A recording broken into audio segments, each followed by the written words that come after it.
September, and what's wrong? We were there raining all day. Oh, okay. But it's ready. I need to get a video with that. Well, I believe for you all. I just copied it, brother.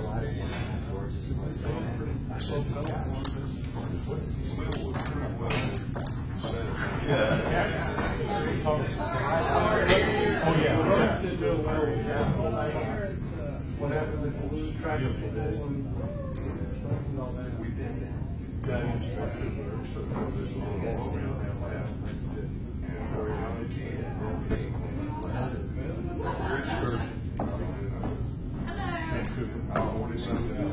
They can't go south with her. They can't go south to the hotel. That morning. They took you home.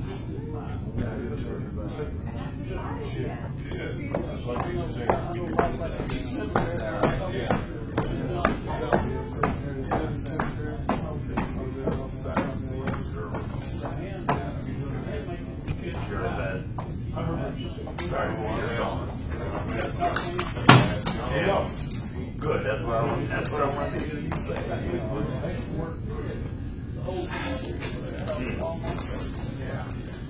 Well, here we go.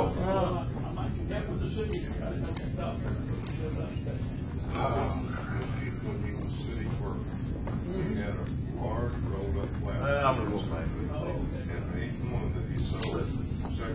Thing going on now.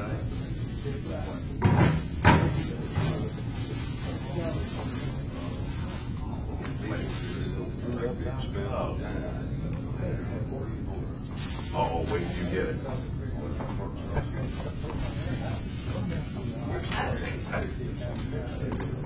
I know it.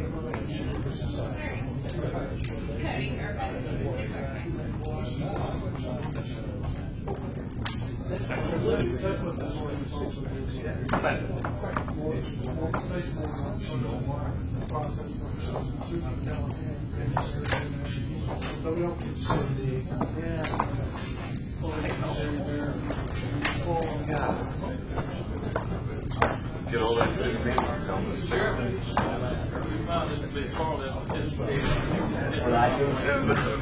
You're like me,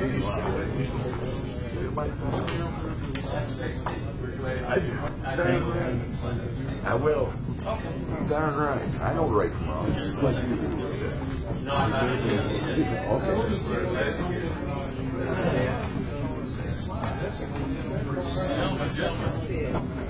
You should run back. Glad you're back. You stay at home and just bring my girlfriend.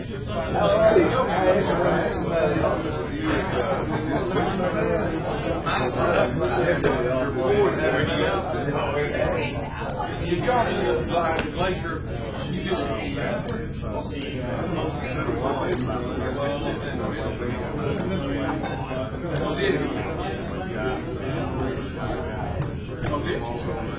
now we got calls.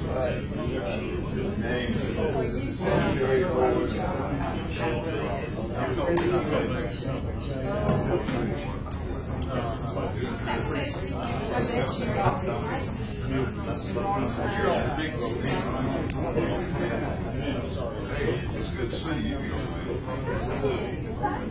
I see him when I see you. I know, you're chasing them off. You're laying out here.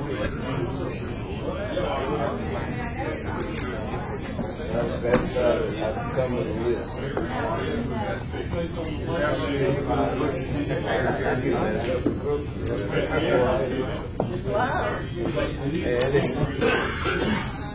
You see him acting all this.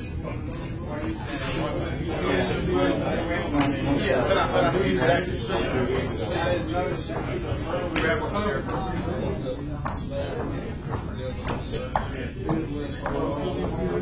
Thank you, sir. Come up, sir. Good to see you. Good to see you. You're all right. Thank you, man.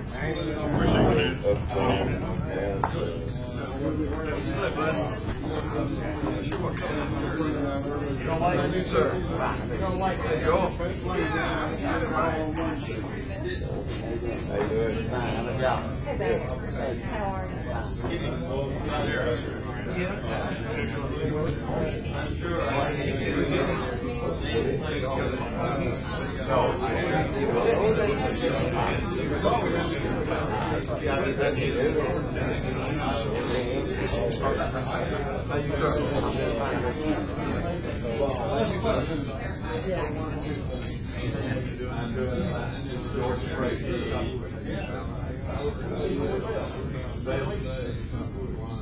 Bobby Dyer. Well, listen. Well, boy,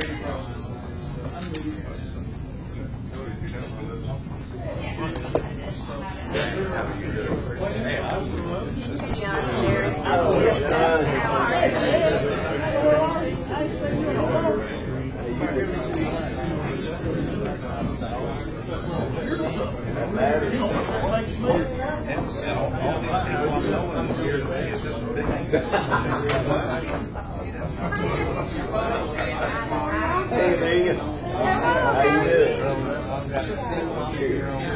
Good Lord, wait a minute. Hey, how are you doing? Forever. Fine,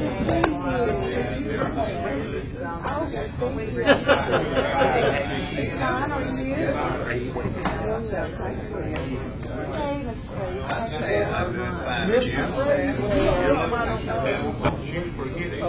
He's old.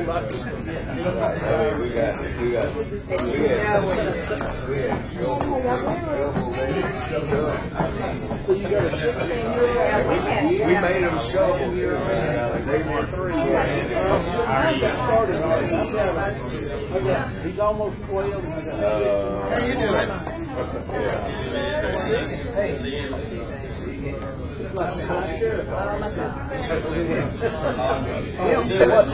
Oh, I know. Really do that. Oh, well, we did. Okay, well, that's all right. We did have a quarter out back there. I don't know what works. I'll get good. Make sure it works. I figured it worked when I didn't hear back. You should have heard back. You did good. Glad that worked out. Hey, Joel. How are you? How are you? Good. Hello. How are you?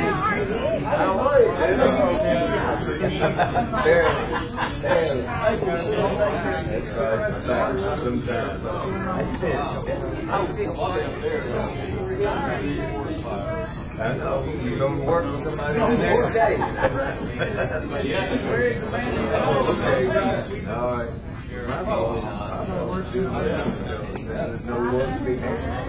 How are you, sir? Good.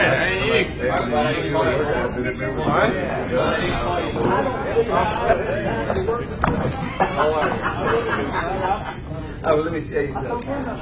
When did I do all this stuff before? How are you? Just breathing.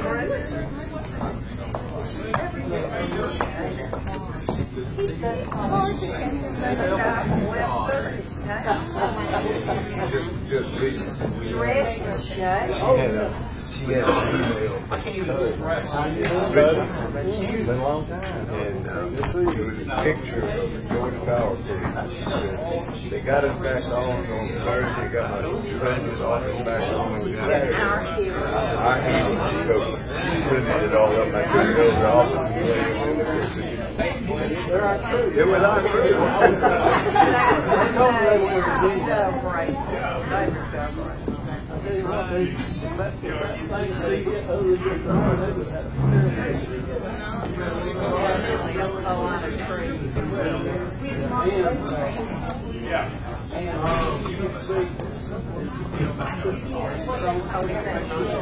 They live in this Logan suburb of Richmond.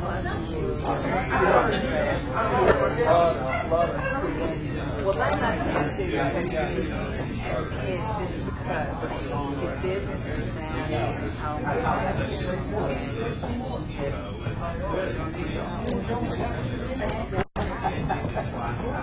They always have. I know.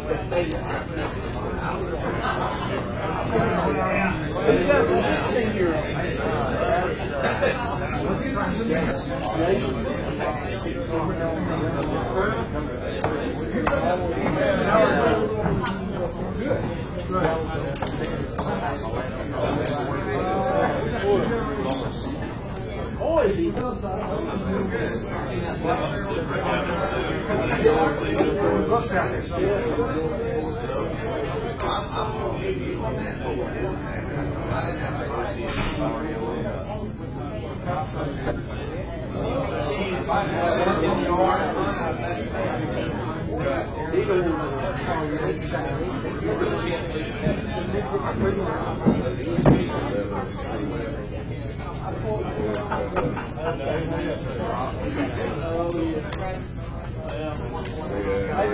Maybe getting smart now.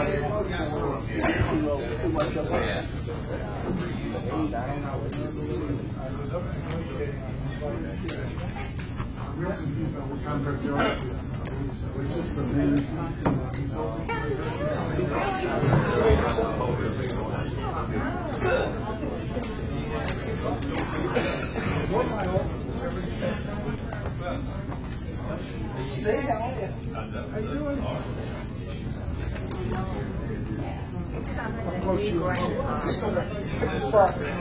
I'm back there with customers now.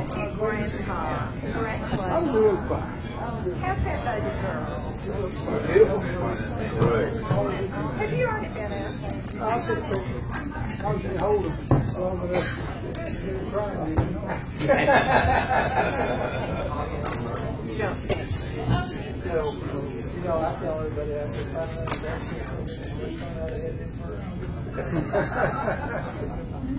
how many does your baby have? Okay, we have a quorum. Let's go ahead and call the meeting to order. This is Thursday, September the 15th, 2011. If you would, please stand and join me in the Pledge of Allegiance and remain standing for the invocation.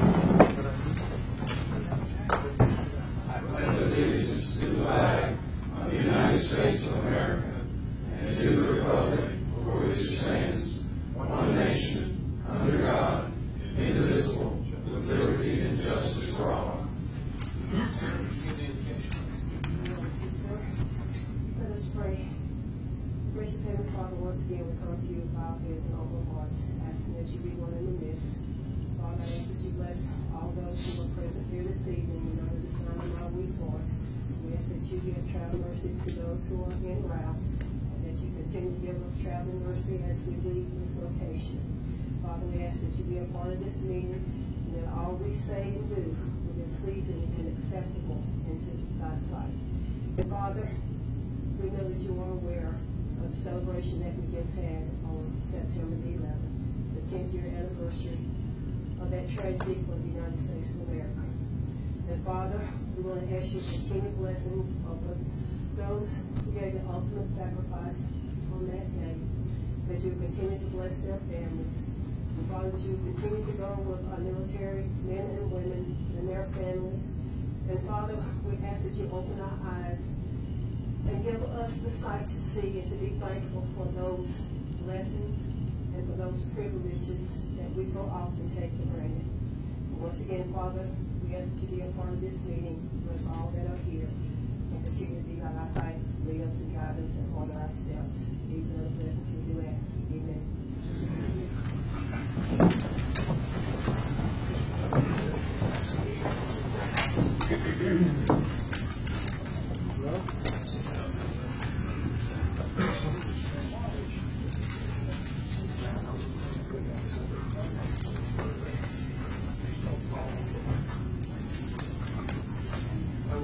Entertain a motion to approve the council meeting agenda. Although I would request that we amend that the motion include an amendment which would allow for discussion and actual action for a resolution of the City of Canton to adopt certain governmental accounting standards and practices. And I'll be honest with you, it's a little bit complicated for me, and I don't fully understand it, but our auditors have said that this is a requirement that we have to meet. Basically, it just says in general that some of the agencies, particularly I believe Tree City Commission and the Main Street Board, will spend the money that they have in the manner in which it was intended. So I would have thought that was going to happen anyway, but they say we've got to have a resolution to that effect. So, yes. Yeah, amend the agenda also to, under council introduced items, item C, discussion of proposed charter changes and possible action. Because Mr. Bryant's not here, and I would postpone it for 2 years. Okay. Okay. We have the two amendments there. Does anyone have? Yeah, I didn't hear what. Okay, he's going. We're going to essentially remove until or postpone until Mr. Bryant is back the charter discussion, and this resolution here that the auditors require. So we have a motion to approve the agenda with those two amendments. Second. Those in favor signify by saying aye. Opposed, no. All members voting for the motion.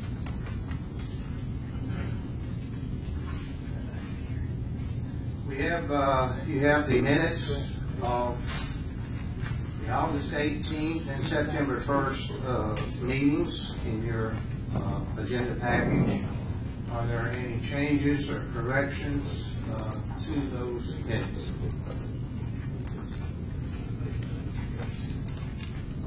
No, I'll entertain a motion to approve those. Oh, I'm sorry. Abstain on September 1st. Okay. Motion to approve.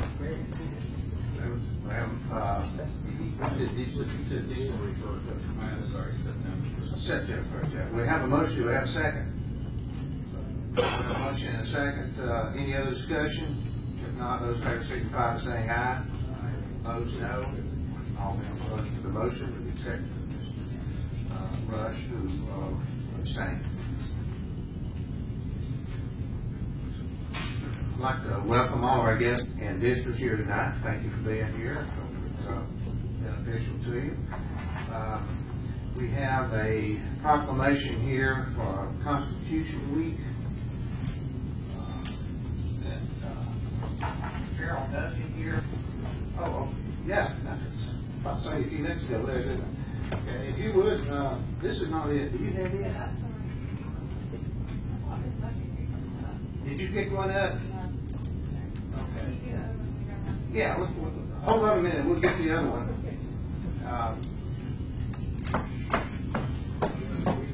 We also have here, that's not shown on the agenda, but I have a proclamation here for Mr. Randy Weaver. Randy had written a poem relative that was very appropriate to our recent remembrance of 2001, September the 11th. And it was published in the Cherokee Tribune on September the 14th on the front page of 2001.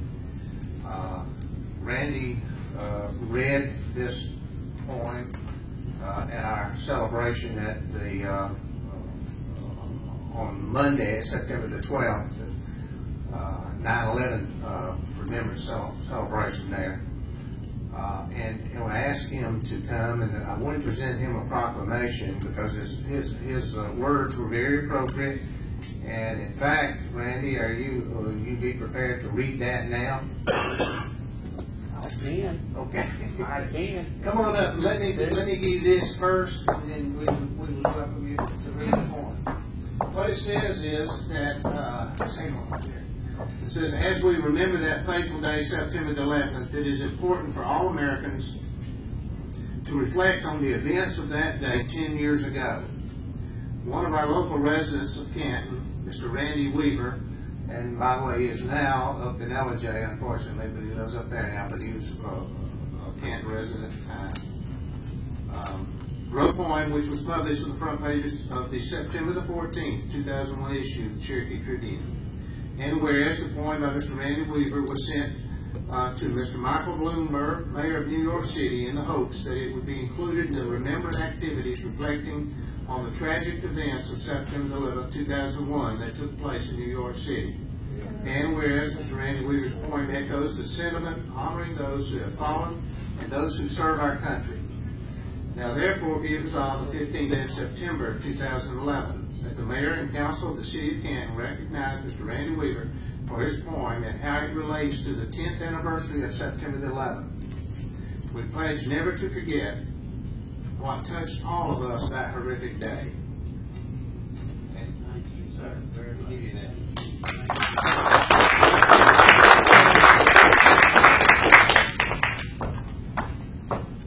Actually, I understand Randy wrote this point in 1998, but it was very appropriate, I think, to what happened in 2001.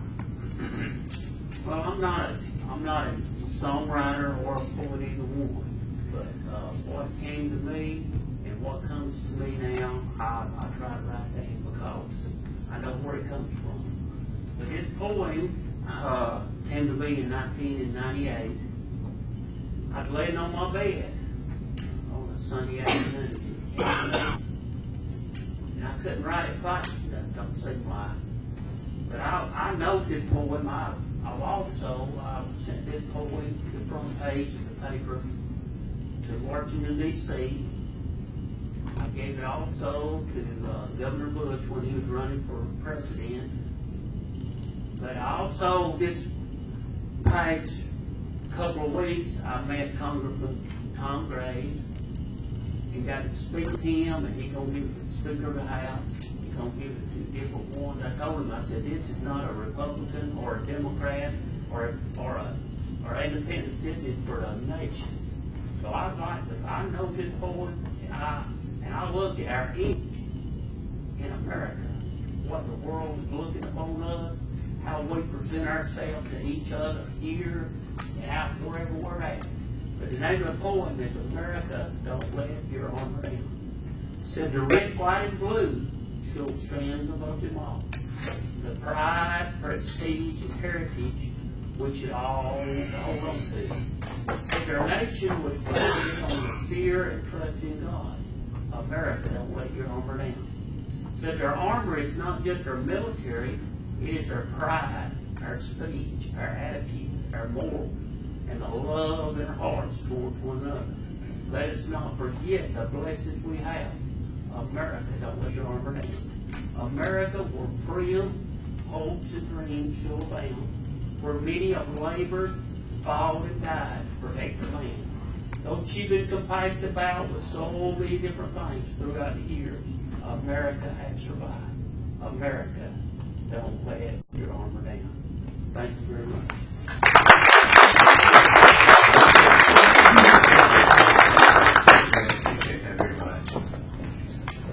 Okay, we don't have the plaque. We'll have you a plaque get to you tomorrow, but I do have the information here, which the proclamation, which we will read right now. Okay, if you'd like to come up, or if you would come on up here, and we'll read it. I won't stay seated since I can get to the microphone here. Whereas September the 17th, 2011 marks the 224th anniversary of the 1787 Constitutional Convention, where the Constitution of the United States was finalized and signed, thus outlining the fundamental principles by which our nation is governed. And whereas our Constitution established 6 basic governing principles for our society, including popular sovereignty, rule of law, federalism, judicial review, individual rights, and separation of powers with a system of checks and balances. Whereas popular sovereignty provided for our government to be created by and for the people, while the rule of law required that government be guided by a set of laws rather than by any individual or group entity. Federalism provides for the sharing of governing power between our national government and individual state governments. And whereas the Constitution ensures the distribution of functions and responsibilities among 3 separate branches and a system of checks and balances to calibrate those powers, guaranteeing individual rights and liberties against government encroachment. And whereas the state of Georgia became the 4th state in the Union to ratify the Constitution, signed by Georgia delegates Abraham Baldwin and William Pugh on January the 2nd, 1788. And Constitution Week affords the opportunity for all citizens to learn about Georgia's role in the history of our nation's founding documents. Now therefore be it resolved, the Mayor and Council of the City of Canton do hereby proclaim September the 11th through the 17th, 2011 as Constitution Week in Georgia, and encourage our citizens to learn about the history and meaning of our Constitution. I want to give you this, but we'll get a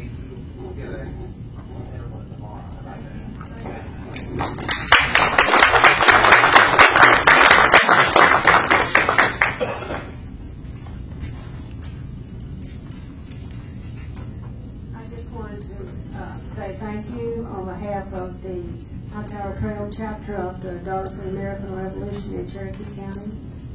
We always appreciate this recognition every year because it's so important to our country. Thank you.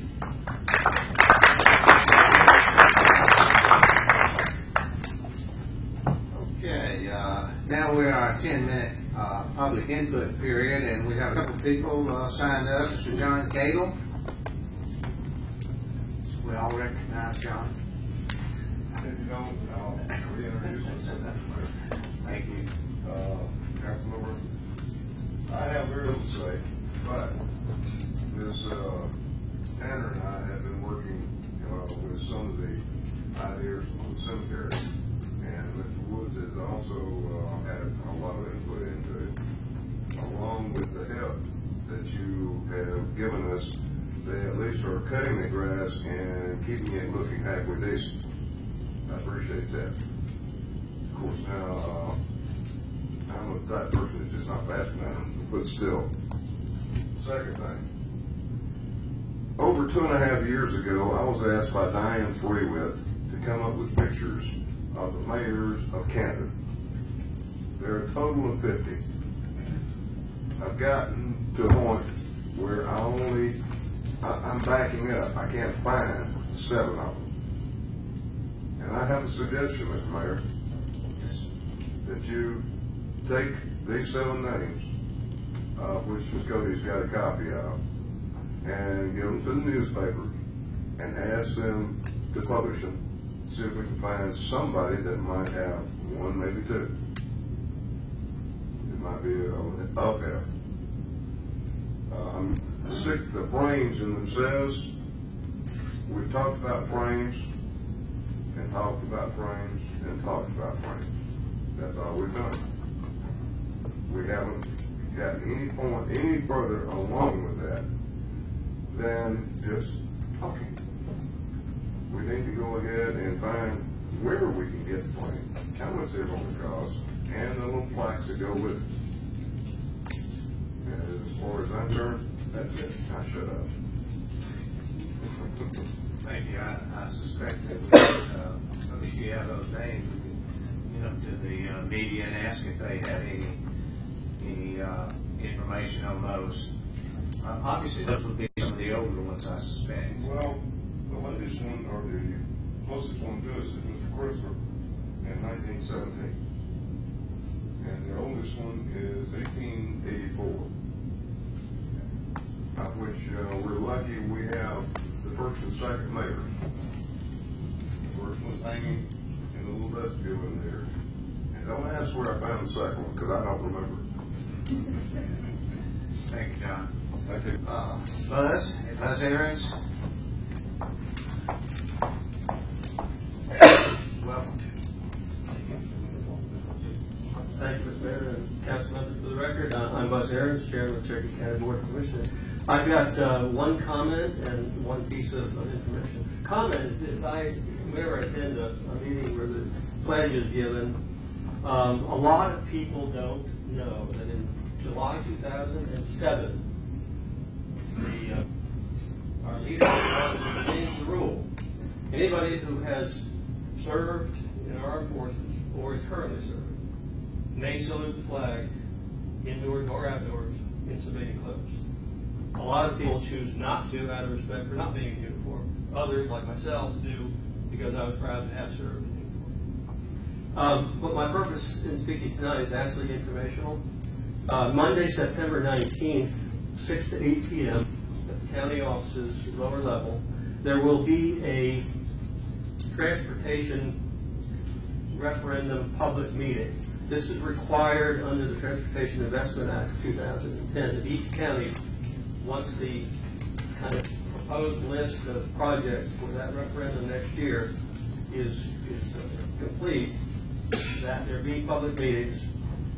The roundtable that will subsequently vote on that project list by no later than 15 October will take any input gathered during those public meetings for its consideration.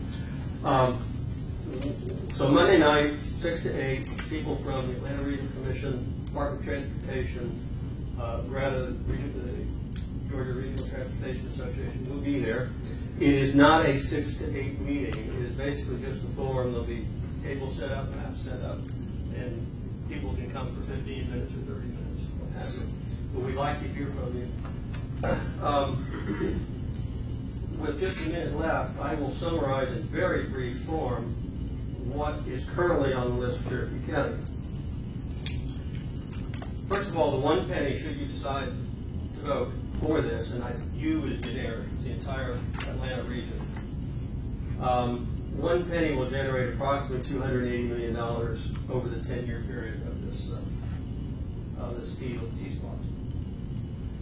Projects identified in Cherokee County, basically one major road widening, Highway 140 from 575 to the Milton City line, Fulton County, which will then be continued under the Fulton County plan down to Mansell, and at Rucker and Mansell will improve roads all the way to 400. So it's truly a regional project, truly will relieve congestion for any of those who use that, mainly for commuting. That's about $190 million. There's a $7 million project to replace the bridge over Little River where the school buses can't even pass. We've got to have another bridge there. And this is really most important, I saved it for last, there's $71 million that will be paid directly to the county and specifically to the cities over the 10-year period. So you take the 197 and 71, you've got $268 million of projects against 1 penny that would generate 280. That's a 96% return for what we are in an outlying county. So just bullet information. You'll see a lot more. You'll hear a lot more. One of the reasons we've not made an outreach is to avoid the clutter of the school system and their efforts to inform people about the renewal of their education slots this November. This referendum will be next year, either July or November, depending on what the legislature does. So we didn't want to confuse people by making them think it was this year. There'll be plenty of time for more information and background, but please tell everybody, and we'll hope to see you there on Monday evening. Thank you for your time. Thank you, Buzz. Appreciate that. Okay, item number 7, consent agenda. I will read those items. If there is any one of those or more that you would like more discussion on, we will pull it and discuss it separately. The July financials.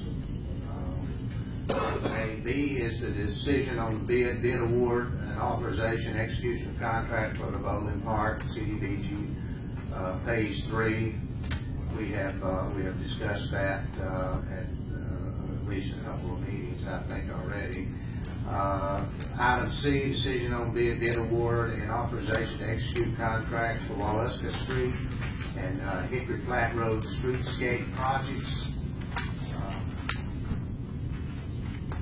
This is the actual the bid awards. Actually, what this is. This one is about. Approve the bid. This is not really approval of the contract. D, decision on acceptance of dedicated right-of-way from racetrack, additional right-of-way at Riverstone. We saw that where that would make improvements in the one-way street there at racetrack just off of Riverstone. Is there any one of those that you would like additional information on? Okay, we'll leave them all on. I'll entertain a motion to approve the consent agenda. Motion is second. Any other discussion? If not, those in favor signify by saying aye. Opposed, no. All members vote for the motion. Okay. Under old business, we have to follow up on the body buy or B, I can't remember which one that was, but Mr. Wood, I think Mr. Wood and I had talked about the best process to handle that situation would be maybe to have them come in and he could possibly get, all they asked for was to be able to provide the employees with some literature on this process project, and if they could come in, and he could probably take the information and provide the various department heads with a brochure, and then they could act appropriately regarding that information. Was that that's what we anyone had any objection to that? Okay. I think that's what we will do. I don't know that we necessarily need a vote to do that. We'll move on. So that's what we'll do.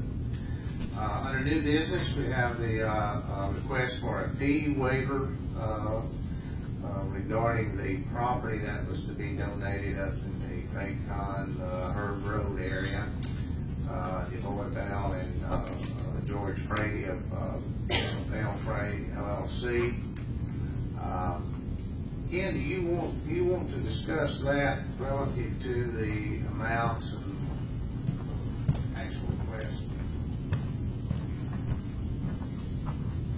Thank you, Mayor, council members. There is a request to waive all of the fees associated with the annexation, rezoning of 22 acres that Belfer owns up at Herd Road, Bacon Road area.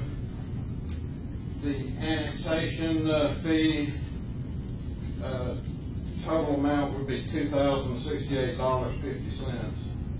The rezoning fee is $1,068.50. A total of $3,137. This does include waiving of the advertising fees as a portion of this, but the total amount of the fee request waiver would be $3,137. Okay. What would be our actual cost to the city currently? I mean, of that, is it just advertising fee basically? Well, staff time and processing the application is generally factored in to the fees that are assessed for the annexation zone, and we route these to various department agencies for their comments and that sort of thing. Copying fees of routing information to mayor, council, planning commission. Staff time is what is treated to the bulk of the fee schedule. Would this be two separate advertisements in the paper, one for annexation Yes, and one for rezoning? Yes, sir. And what would be the hard cost on just the advertising? Approximately $1,000. Anyone have any comments on that?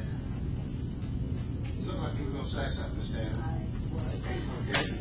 Go right ahead. I had spoken with Mr. Dyer earlier in regards to this, and to check with him to see if there was any downside to this type of a deal that's being proposed. Now, I don't have a problem with anyone donating money to the city. What I was concerned about is if we waive these fees and this matter goes through T&Z and gets that, and it's turned down, or the family decides not to donate the property as a gift, where does that leave the city? Where it would leave it is there would be property in the city zoned commercial. But I think that things are further along than they were when they first came and presented this to us. That all the indications are that the approvals will be given for the conservation easement, which would then allow the donation of the property. So it's a very small risk, but the downside to the city would be that you would annex property that is in zone commercial, and you might have to rezone it back to residential, if that's what you prefer. After we have gone through the process, we may have to rezone it. We're at a process saying that if they were to donate this property, and I've gone out and I've taken a look at it, and I've gotten that we're looking at receiving as a gift the assessed value of this property at $258,000 plus coming into the city as a gift, and we're waiting something like $3,137, as Mr. Benny said. I just don't want us to, if the council decides to waive these fees in the long run or at the end, take a fall. And I guess that's what I'm trying to protect, to make certain that if we go through this process, if we waive these fees and it gets to the process of P&Z and that and the rezoning is rejected. You would control whether the rezoning is rejected. Well, yeah. It's ultimately going to be up to you to decide. So. There's no way the family can back out of donating this anywhere in the process once these fees are waived. Well, I think you just do this conditionally, and ask the applicant if they'd be willing to pay those fees if after 12 months this deal has not been consummated. Can we put a condition? Yeah, we talked originally about doing some agreement to that effect, and I think we can do that in the zoning process. No problem. That was my intent, was to have some sort of agreement in the process, so to protect against that. But I guess the ultimate downside would be that some commercial use got built on the property. If they did not donate it, we had rezoned it, and somebody went and built a commercial building. So, which is probably not a real downside. But we can also condition that too. Could you not, when the actual plan is on, you can put a condition on, if we accept this property based on what they were donating to, I think they were donating to commercial, and for recreational purposes and stuff. It has to be rezoned commercial to get the value high enough to make this process worthwhile for them to sell. And so that's the only reason it has to be zoned commercial. I don't think there's really any risk to the city. I wouldn't be concerned at all about it. Any other comments or questions?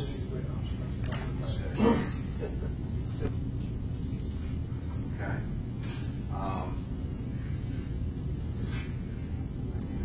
I guess we do. Need a motion one way or the other? Motion to approve it. Have a motion second. Anything else? If not, those in favor signify by saying aye. Aye. Opposed, no. All members voted for the motion. Thank you. Item D, under new business, consideration to approve a memorandum of agreement between Cherokee County and the City of Canton for commerce, boulevard design, permitting, and construction. We've had a couple of meetings or so, and even with the DOT regarding completing that roadway through State Route 140. And all this actually does, this commitment basically is really, all it does is to allow the county to basically serve as the lead or sponsor for any effort that we would have, particularly with the DOT.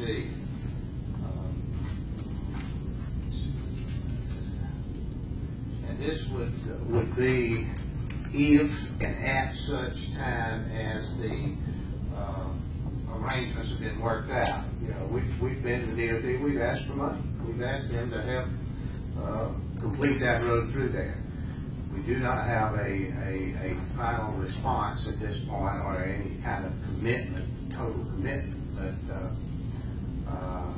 but we hope we get that, and if we do, then we will finalize any other cost arrangement at that time that this council will be involved in. So, but all this does is that if and when at such time we have the money and begin this process, that the Cherokee County Board of Commissioners basically will be the lead agency in that process. They will do the inspections and so forth, and a number of other things. You have the resolution, I believe, in your agenda package, which basically, let's see here.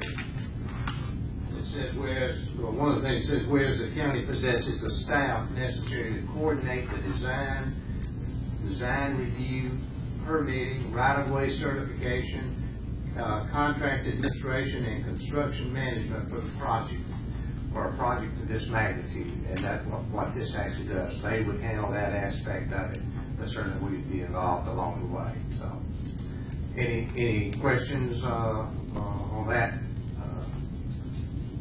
Make a motion to approve the memorandum of agreement. Okay, have a motion, to have a second. So, have a motion and a second. Any other discussion? If not, those in favor signify by saying aye. Opposed, no. All members voting for the motion. Thank you. We have the item C, the approval of the Waffle House consent order. I'm going to let Mr. Dyer discuss that and see, make sure it's what we talked about before. Relatively speaking. I will. As you recall, I think a month or two ago, I wasn't here, but my partner, Mr. Westbridge, had brought this matter to you for kind of a preliminary approval, and you had given that with some concerns about waivers of permitting fees and permits for the, we're going to allow them to keep that pole sign as a legal non-conforming sign. We have, the consent order does not waive those fees or permits. It will require them to come back and get the permit for the new face of the sign, any subsequent user of the sign. So it will be treated like all other legal non-conforming signs. Otherwise, this contains all the terms we talked about before. The property will be considered legal and non-conforming as long as they don't expand the impervious areas. The drainage plan will be acceptable, which would be true anyway. We would not require any changes to drainage if they didn't change anything as to the building and so forth. But this will not prohibit, if they come in and add on the building or tear down what's there and build a new building, they'll have to pay all the normal permits and fees. So the money is an increase from what was paid in. I think it's $10,000 more, $12,000. I put that in an email to you. I can't remember. This 10, so was our portion? That's our portion of the increased amount. Tom has approved this long ago because they were only concerned about the money. And so my recommendation would be that we do this. And this is all about the reservoir, too. This is the Waffle House property by the pump station. By the pump station to the reservoir. Anybody? No, the question I would have on these was it the stormwater stuff? Did we leave that out? No, it's in there. That's what I was describing. All we're agreeing is if they make no change to the property, they don't have to redesign. They don't have to. If they make no change to it, if they make a change to it, then they got to go through the whole redesign process. Any kind of retention basins or anything like that. Correct. If they expand the use of the property or expand the impervious surface. Okay. Gotcha. They have to go through the process. Anyone else have any questions on that? Make a motion to approve. Have a motion and a second that we approve the consent order for Waffle House. Those in favor signify by saying aye. Opposed, no. All members voted for the motion. Now we have the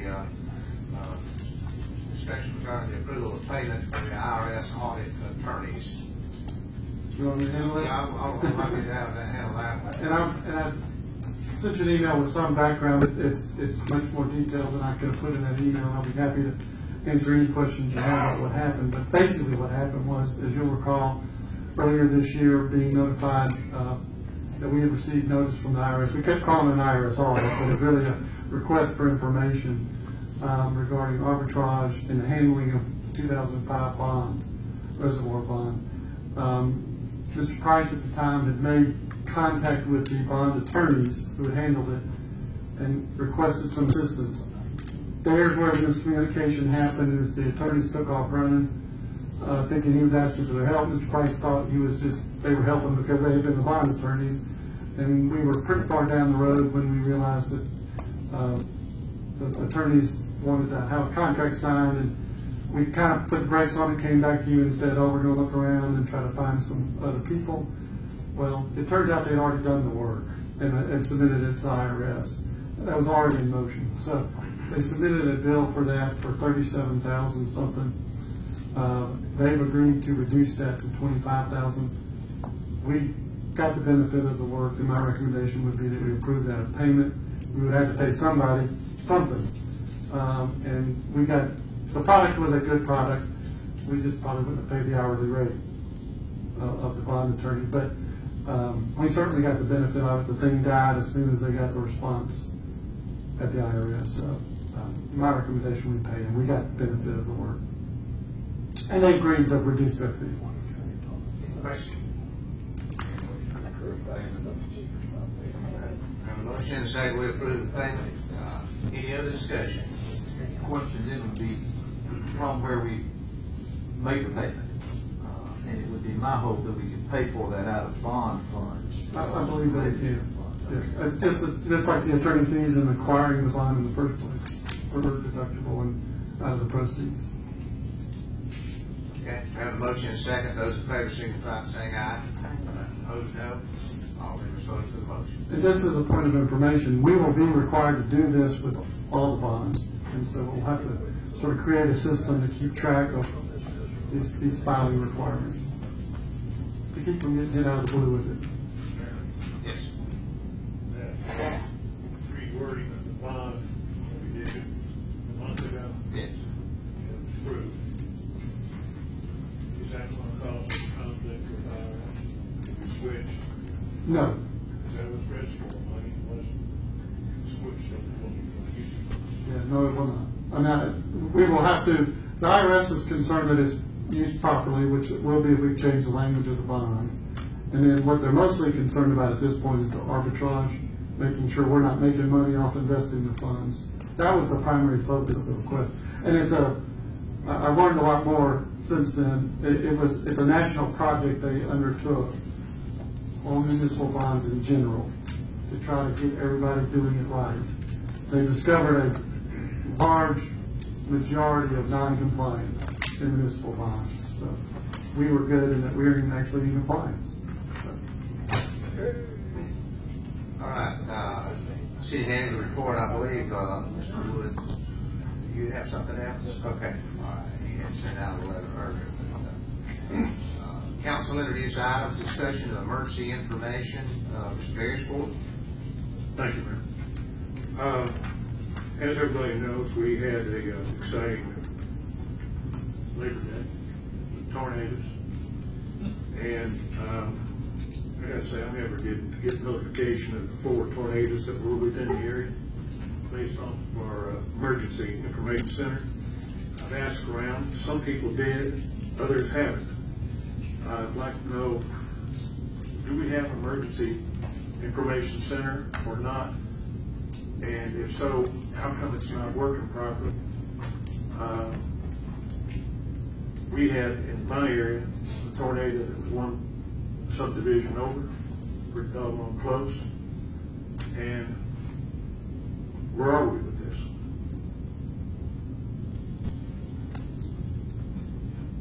Question me? It is. I should have started with that. I'm sorry. No, that's okay. You know, sometimes I guess I know how to answer a question, and some I really honestly don't. I don't know how to.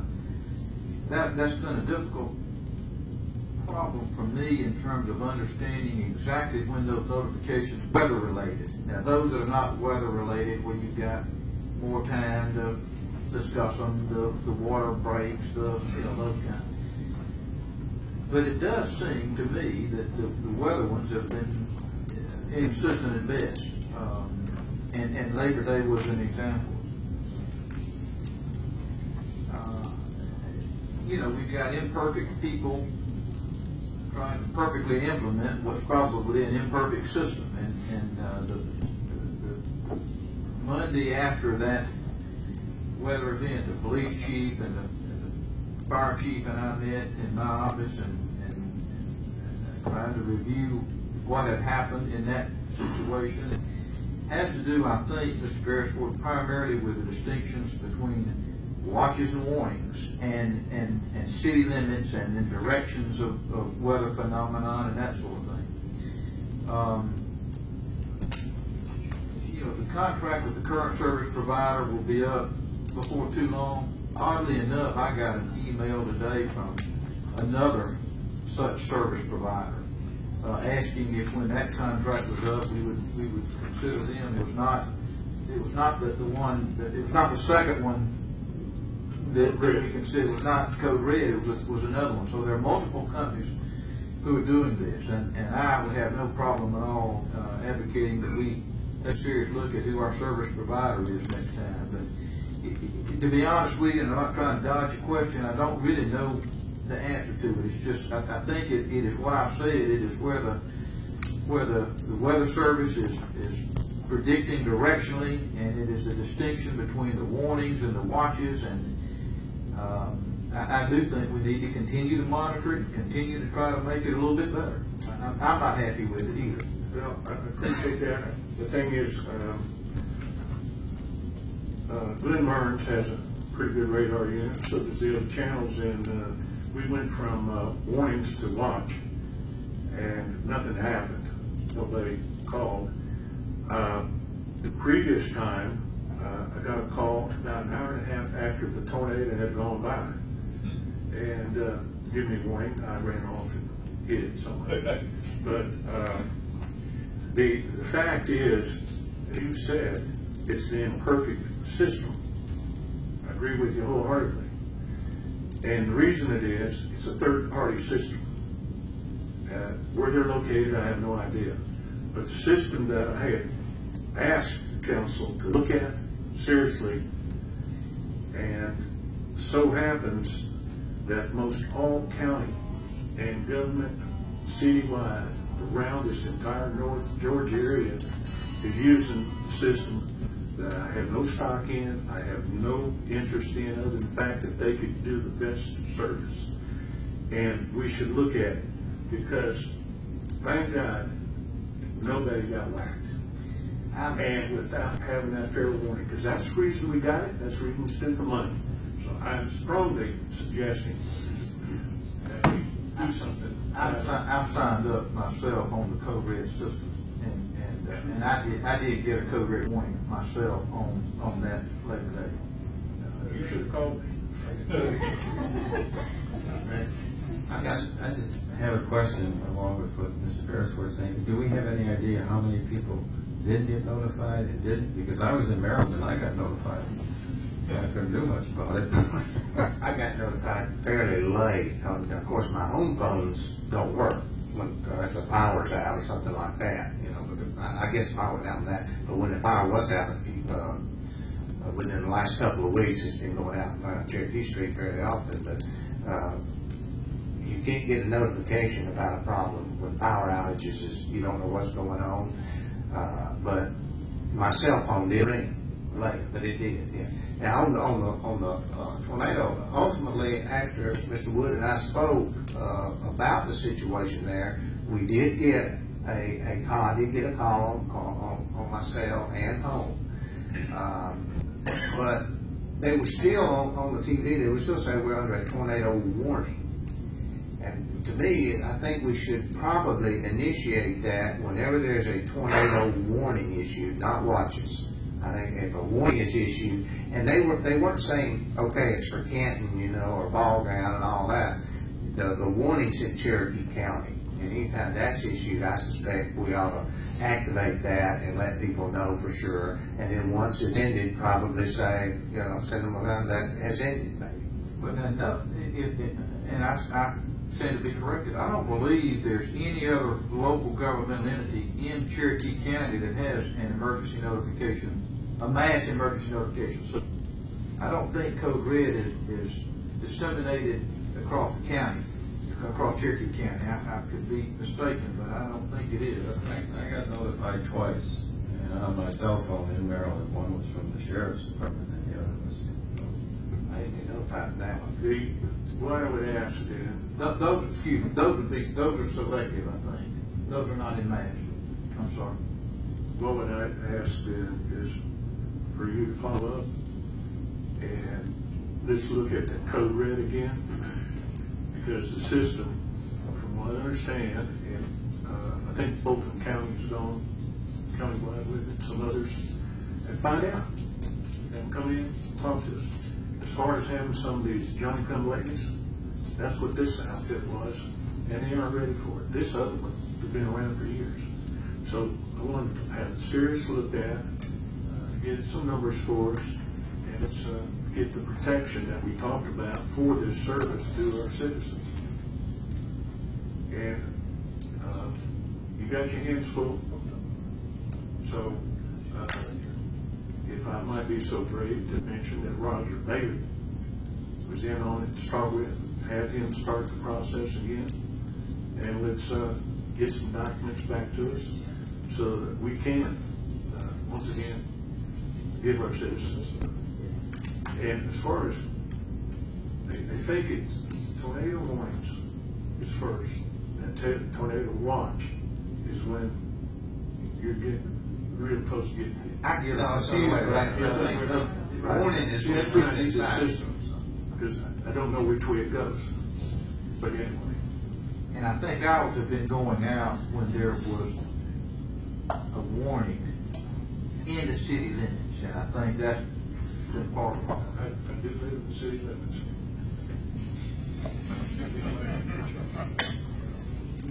Yes. I would also say that there was probably 15 of us gathered and over half of us got notification. And there's 4 different residences. So I don't know, I guess it works in some places it doesn't. And right after that, the tornado siren went off because of the road fly, but it's probably about 500 yards from the fire station in South Canton. So it worked well over there. I don't know. We did get that. You said half got warned though. I'm saying half of 15 people, but that's only 5 residences. So they all got this. And all the residences have got it. And not only that, one that was not even in the city limits got it. Which he said, "Why is my phone ringing? I'm not even in the city limits." I said, "Well, you're right next door. That's not." Well, Lake Eric's a long way away, and they got more system. But they did get it too. Yeah, so it's messed up. Okay, next item, Mr. Mayor's floor, discussion of proposed chart, discussion of billing problems. Yes. Water billing problems. Yes, Mr. Mayor, thank you on that. Mr. Wood, thank you for the letter that you sent to us in reference to the water bill problems. And some of them are pretty amazing and astonishing. And a couple of things that popped in my mind is with the amount of accounts that have not been billed probably over the 10 or 12 years or whatever, we might not have needed to have a water increase. Don't know, but that's the way. Also, there is, for some reason I heard that there was 1,000 meters replaced or put in, changed out or something. Was it? Is that wrong? Is it 300 maybe or some 400? Not 1,000. Yeah, I've not heard that number. Well, the reason it came from what I came up and heard is that when they changed out the water meter, the digits, the readings, when they put the new one in, started off with a low number, high number, or whatever, and it really just spun the whole problem out of control again. So I'd like to know why we spent so much money on water meters replacements. What was happening? Why? Or how many? If it's 1,000, I have concerns. Is that so? Yeah, I'm not sure where that information came from or how reliable it is. Oftentimes it's the meter face, it's not the whole meter box and containment piece, the meter face, and they get damaged or tinkered with. Heaven forbid that somebody would tinker with their meter, but people do. I don't know where the 1,000 number came from, but part of our problem that we're dealing with now, and it's really, as I said in my letter to y'all, that it's really become apparent is that the propagating multiplier was not programmed in. It's a different multiplier for different size meters. That's the reason you have that the multiplier issue exists, is because it traces to different sizes of meters. And when that meter was installed, whenever, 6 months or 6 years ago, when that meter was installed, if the correct multiplier was not included in the software system downstairs for whatever reason, then that was going to be an inaccurately read meter ad infinitum. Very, very few, so there's no confusion on the part of the public and we're not bombarded with phone calls. Very few have been underreading. Been overreading. Vast majority of them have been underreading, constituting underbidding. Okay. And that's one of the things. Some of those, in fact, of the 544 that we identified, and I reported you in the letter recently, a number of those were very limited in the term during which the underbidding occurred. They did not go back multiple years. Some did, but a bit many, it was for a limited term. Okay. When we put in the new system in code, yes, did we do a parallel test? I can't answer that. I'm of the impression that they did not, and I think I understood they could not. I asked that question to Mr. Price when we first started having the problems, and he said they did run parallel, but for whatever reason they weren't communicating too well, and so they just decided to go with the encode system and not solve all the problems. Well, I did mention that. Well, the idea of a parallel, as you know, test is to work out the bugs. Now we sit here 4 months after we kick that thing on, and we still don't have an answer. And I haven't received your bill myself for a while. I know there's probably a lot of other people out there. Now, Encode was contacted, I think before Mr. Price left, or after he left, and you all had a conversation with the management of Encode, and they came up with what? Did they come out here and personally hold our hand and walk us through it, or did we just... No, they didn't. And the mayor and I were both in that conversation, and his recollection may parallel mine or be different from mine. But basically, I think the end result of that conversation is that we didn't feel like there was a great deal of fault on the part of Encode. It was other factors. It was relative to the things that I mentioned in my letter primarily. It was not really the fault of Encode. Is that so? So basically, what I read in your letter, we can't fix the problem. I'm sorry if I gave you that impression. I think we are very busy right now fixing the problem. So I'm not sure what I said that led to that. Well, I didn't see any time frame or any light at the end of the tunnel. I keep seeing all the different issues, problems. And to me, if Encode didn't match up, I don't want to belabor that point.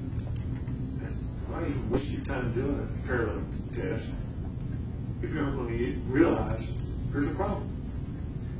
That should have been stopped. We should have gone ahead. And this is Monday morning quarterback as we look down the road now. But what is your action step to solve the problem, and what's your time frame so we can get some relief? May I respond?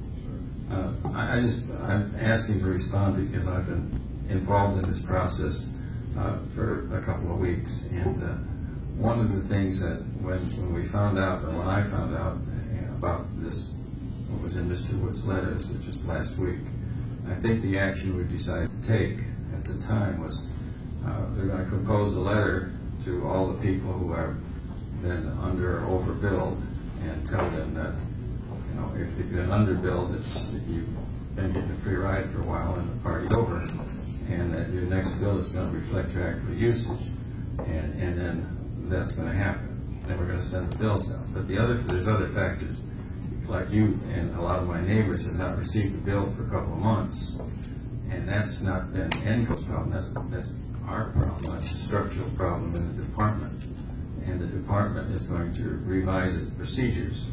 And they're going to be sending out a couple of bills. They can't send out all the bills at once, because if, like I am, you have automatic draft on your checking account, and you get 3 months billing in 3 different months, the automatic draft takes them all out at once, which you're not going to be too happy with.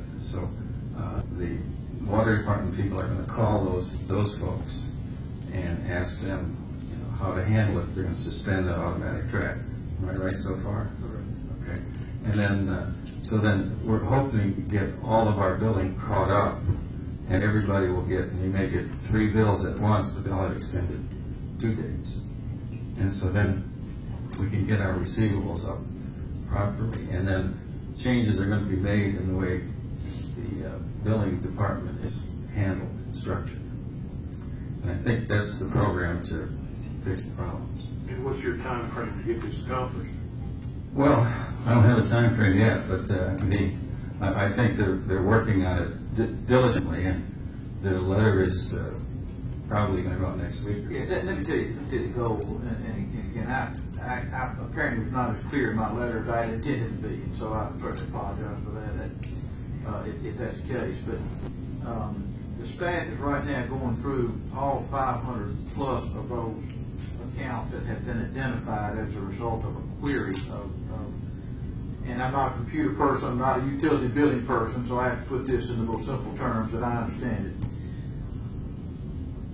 The query has produced a 554 where the meter doesn't match up with the scaling that's in the software. It's my understanding of the way that works. Those 554, they are in the process now of producing multi-year histories on. Those that are short-term problems, where there's been a several-month problem and limited to that, are being put in one batch. Those where there's a multi-year history, and there are some of those, are being put in a separate batch. Those that warrant letters, all 554 of those people may not get letters because the history may not really warrant it.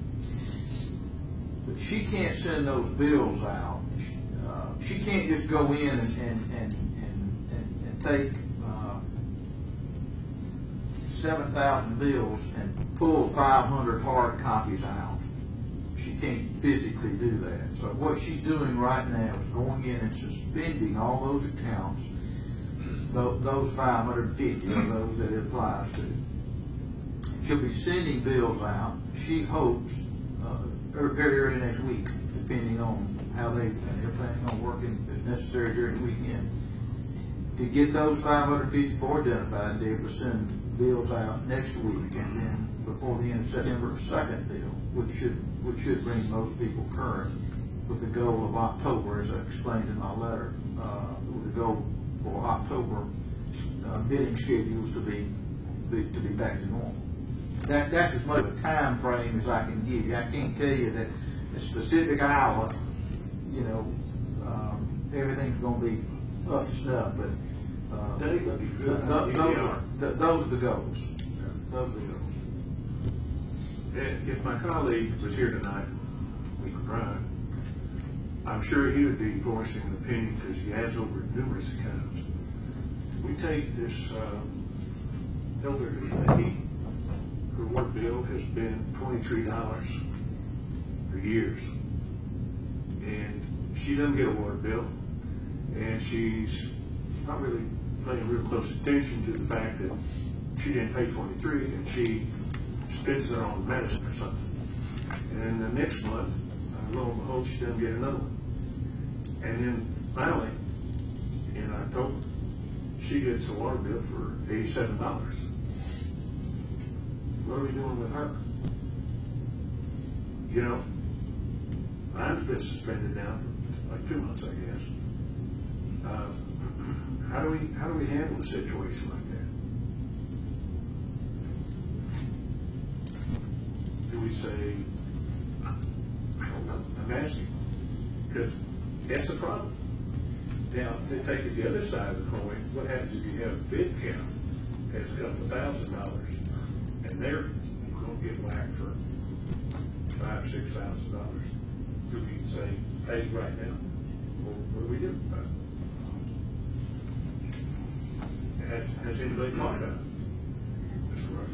My guess is each one you're charged down there now. each one would be handled on an individual basis. And we only have personnel to handle.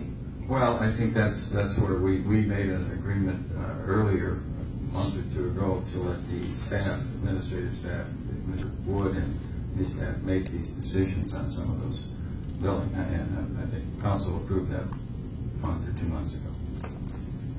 But I think all you can do is handle it on an individual basis. You can't just go carte blanche but some of these people, well, I understand that one particular apartment complex made the comment, well, we knew we were being underbilled, we just wondered how long it takes for you to find out. And, someone like that, you'd like to go back bill them, but I don't think we're going to do that. Well, I think the public's probably not as interested in our reasons as they are our action, and I think we need to just make sure that we've got all of our resources moving in that direction to get those problems that exist, corrected as soon as possible. Mr. Mayor. Yes. I hear you, and you say our resources, but I only hear one person. That's poor Wanda, working hard at it, trying to solve the problem. How many people do we have working on this problem? Have we considered looking at alternatives? Well, they do have more time now because they're not getting many calls because water bills are not going out. They have more time to deal with them because they're not on the phone answering questions about their water bills. So there's more time involved there now. So It's like the whatever resources we have, we need to make sure that they're into getting this resolved. what other resources do we have that we can put against the problem? What departments can we use to help her to solve her problem? The IT department in particular, and they are joined at the hip right now.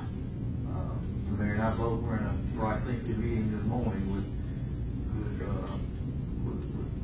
Ms. Floyd and with the IT director both to be sure that everything that can be done is being done. Now, I asked a question about bringing in somebody with some accounting type experience on a contract basis, and Ms. Floyd basically said that by the time you really got somebody, even with that background, up to speed on what needs to be done when you go into each one of these accounts individually and make what adjustments need to be made, she could just as soon have gone and done it. I feel very comfortable that everything that can be done is being done right now. Well, part of the additional resource we may have may just simply involve time. That problem may not end at 5 o'clock or 6 o'clock in the afternoon. I'd ask for serious consideration that any time we ever put in a new system of anything, you do a parallel test to make sure we aren't going to have problems. I mean, it's unheard of in the private sector. You have companies that switch over from one program to another. You run multiple tests before you throw anything out on the line. And that was a decision that you can't put back a beat on anybody. But look what we're going through. That should have been done. Thank you. Thank you, Mr. Beresford. I had one thing I wanted to mention. On October the 28th, which is a Thursday, I'm going to be having a second annual town hall meeting on energy conservation. I had one last year and it worked very well. We actually had some people who came, and we had someone from the University of Georgia that came and gave all kinds of information that would save energy for folks. Also, they would actually come out and look at the homes, pay for some of the elderly improvements to be done. So I just, we're gonna have it at 7 o'clock on the 28th. And, I would hope that all of you could be here. Thanks, Jack. I did leave a little magazine here that thought might be interesting to some of you dealing with bears. There's a pretty good article in there. This is maybe slanted a little bit. This is from the United States Humane Society, but it's a pretty good article, and I think it's interesting. It says, "Meet the new neighbors and surprise, they don't want to eat you." Okay, I think that's. I've had all kind of calls, believe it or not. I've had almost as many calls about bears as I did about water problems. But by and large, I think it's a good article to take a look at and read, and kind of interesting, particularly inappropriate and very timely, I think, here.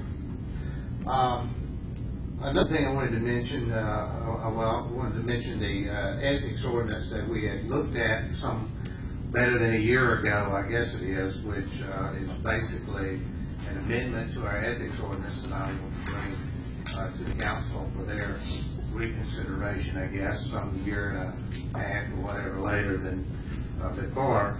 And basically this ethics ordinance, the strengthening of this ethics ordinance would essentially just delete section 2-5-3G4, and basically it would just eliminate that. And what it would do, basically, it would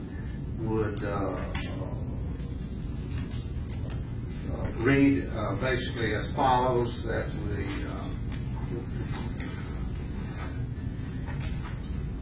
it's under 2-5-3 prohibitions under section G4. It says G, use his or her position to request or require an employee to, number 4, it says work for the member personally without paying the employee just compensation. All this would do would be to delete that section, and it would be covered basically under section part 4 under G4, which says no member of the governing authority shall use his or her position to request or require an employee to perform any work outside the employee's normal course of municipal employment. That's all it would do. So, but anyway, I will be bringing that back up there.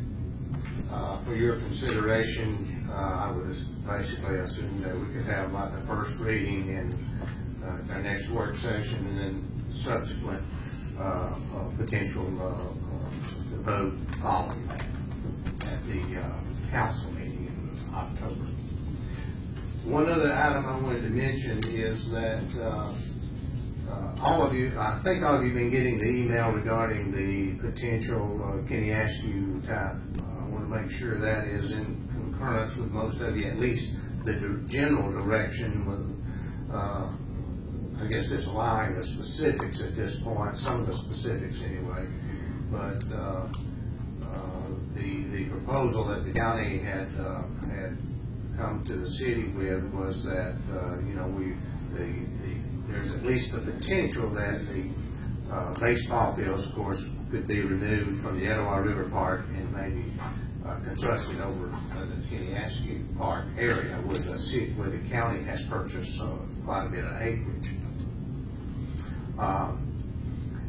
They, had indicated that they would work with the city anyway, even though that was not inside the city.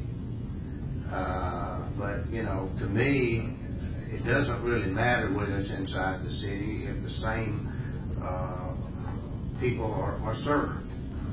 And quite honestly, the same people will be served whether it's inside, as long as it's centrally located. I think the same folks are going to use it regardless. And if our residents have access to it just like anyone else, quite honestly, I would just almost prefer that they build it and maintain it. And in that respect, I think we've known for a long time, and probably didn't want to admit it to some degree, I guess, that the baseball fields at the Etowah River Park just simply were very costly, and the physical properties of that piece of land were not good for at least part of the uses that we wanted, particularly the baseball field. I think we could save quite a bit of money by eliminating the baseball fields from the Etowah River Park. We also might be able to save a couple $100,000 from the whistles and arms and so forth that may have been required by the railroad that might not be required now if you don't have that kind of large crowd activity there, you know. And also there was some money in there for the trail going on to Bowling Park, I think, that might be able to be worked in so that we could have the Etowah River Park with the soccer, youth football, trails, and of course we want to include that bridge in there. I mean, that's essential for that park. I mean, it's got to be. So anyway, I just wanted to, you know, have any input from any of you that have thoughts on that. I have sent out an email basically agreeing with what you just said, and I have no problems at all in putting the ball fields where they're easy to put and where the residents can use them, and let, if we weren't going to control the park and the ball fields anyways. Right. So if they're somewhere else and someone else is still controlling, that's fine with me. And it'll be a lot less expensive to put the ball fields there, and we can have that added monies to put into the park. And so I'm all in favor of it. I think it's a great opportunity for us, and I think we really should go forward. We promised our citizens something for use anyway, and I think this would be a great thing for the city and the county to work together to have this. Good. Jack? I spoke with Harry Johnson about this, and he said, you know, it's a funny thing that it came from the soapbox. Yeah. And I said, yeah, you know, but it did make everybody think, and I think it will be the best for everybody, along with what's been said. You know, these people have been promised for a long time, and there's over 1,000 children down there who want to play ball, and they're having to turn people away every year because they don't have them. So this would work out great, and you know, the option of using this park for what it can be used for, we don't have to put things into the ground. Yeah, I think it'll work great. Good. Mr. Andrew, do you have any thoughts on that you'd like to share with us? No, Mayor, I'm just going to go into concurrence with everyone else. You know, I'm all about recreation, and especially for the children. And so I'm just going to concur that as soon as we can get the park built, regardless of who, just as long as it's something we can serve our citizens, I'm all for it. Just want to clarify one thing. I have no problem with that concept, but I read in there that the county will be looking for us to chip in for some cost or some other thing. As long as we aren't paying for that park, that's fine with me. And we get on with the Etowah River Park, and I think that's what Mr. Rush said. But I just want to make sure we aren't going to throw money over. In one of those letters, it looked like it said you used the term Canton's money. Canton's money. What they were talking about was that allotment from the bond. You know, that was what I think that's what I'm saying. Well, okay, that's Canton's money. And you know, we batted around the $7 million, and I'm not sure if it's $7 million. I heard it was 9 and 7 with 5.6. I would like to have our money that was supposedly dedicated to us to build the Etowah River Park, minus the ball fields, let them put them over there. Plus the fact is, if there is any inkling that we're going to have to maintain that park and do maintenance, we're going to have to hire additional personnel. We're probably going to have to hire it when we put in the Etowah. So I just really want to make sure I support it, as Mr. Rush said.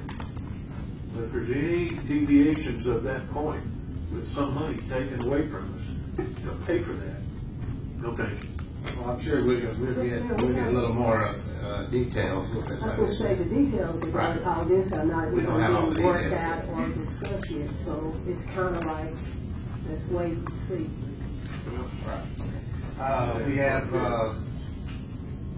item number 13, we, need a motion to adjourn to executive session to discuss litigation. I didn't have anything. No, we did have a legal matter that has been brought to, I think, the attention of several of the council members, at least some, that we need to probably discuss. Have a motion? Second. Those in favor signify by saying aye. Aye. Opposed, no. Okay. We will not be coming out to vote on any other action.